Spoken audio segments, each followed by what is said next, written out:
இன்றைய முக்கிய செய்திகள். தமிழகத்தில் புதிய ரேஷன் கார்டுகள் வழங்கும் பணி விரைவில் தொடங்கப்பட உள்ளதாக ராதாகிருஷ்ணன் அவர்கள் தெரிவித்துள்ளார். கலைஞரின் 100 ரூபாய் நினைவு நாணயத்தை மத்திய பாதுகாப்புத்துறை அமைச்சர் ராஜ்நாத் சிங் அவர்கள் வெளியிட முதலமைச்சர் மு.க. ஸ்டாலின் அவர்கள் பெற்றுக்கொண்டார்.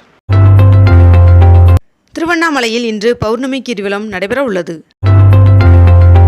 கலைஞர் நூற்றாண்டு நினைவு நாணயம் வெளியீட்டு விழாவையொட்டி முதலமைச்சர் மு.க. ஸ்டாலின் அவர்களுக்கு மக்களவை எதிர்க்கட்சித் தலைவர் ராகுல் காந்தி அவர்கள் வாழ்த்து தெரிவித்தார்.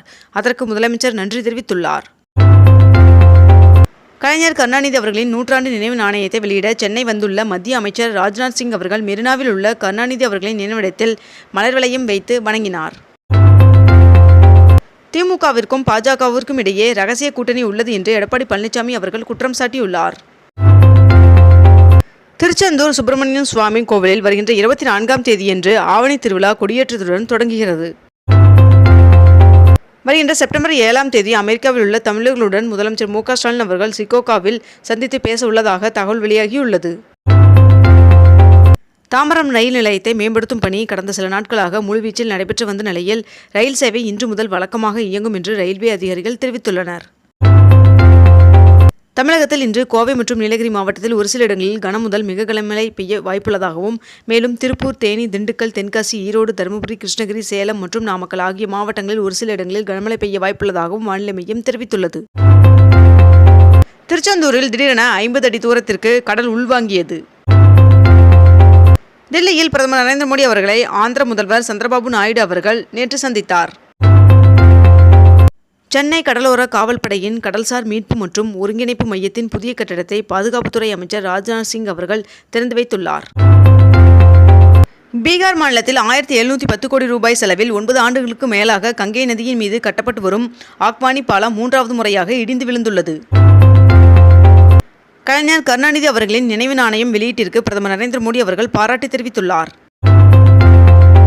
நான் முதல்வன் திட்டத்தில் திறன்மிக்க மாணவர்களை உருவாக்குவதே லட்சியம் என்று அமைச்சர் உதயநிதி ஸ்டாலின் அவர்கள் தெரிவித்துள்ளார்.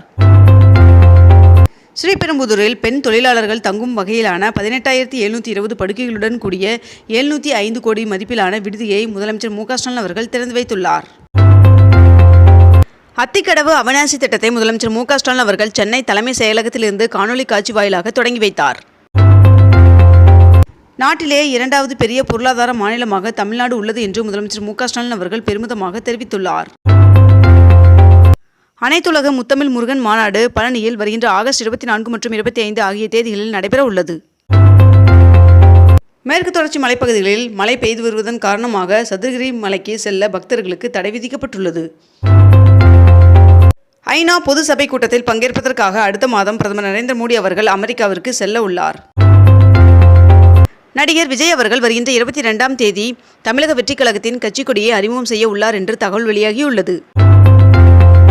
ஒருங்கிணைந்த வரைவு வாக்காளர் பட்டியல் அக்டோபர் 29ஆம் தேதி வெளியிடப்பட்டு அன்றிலிருந்து நவம்பர் 29ஆம் தேதி வரை பெயர் சேர்த்தல், நீக்கம் செய்தல் உள்ளிட்டவற்றிற்கான விண்ணப்பங்கள் பெறப்படும் என்று தெரிவிக்கப்பட்டுள்ளது. வேளாண் இயந்திரங்களை வாடகை செயலி மூலம் வாடகை விடும் திட்டத்தால் 10 கோடியே 20 லட்சம் ரூபாய் வருவாய் கிடைத்துள்ளதாக அமைச்சர் M.R.K. பன்னீர்செல்வம் அவர்கள் தெரிவித்துள்ளார்.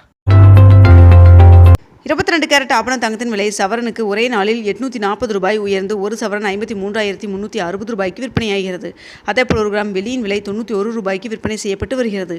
இத்துடன் இன்றைய தலைப்புச் செய்திகள் நிறைவடைகின்றன. மேலும் இதுபோன்ற அண்மை தகவல்களை உடனுக்குடன் தெரிந்து கொள்ள அக்னிபூ சேனலை சப்ஸ்கிரைப் செய்து கொண்டு தொடர்ந்து இணைந்திருங்கள். நன்றி, வணக்கம்.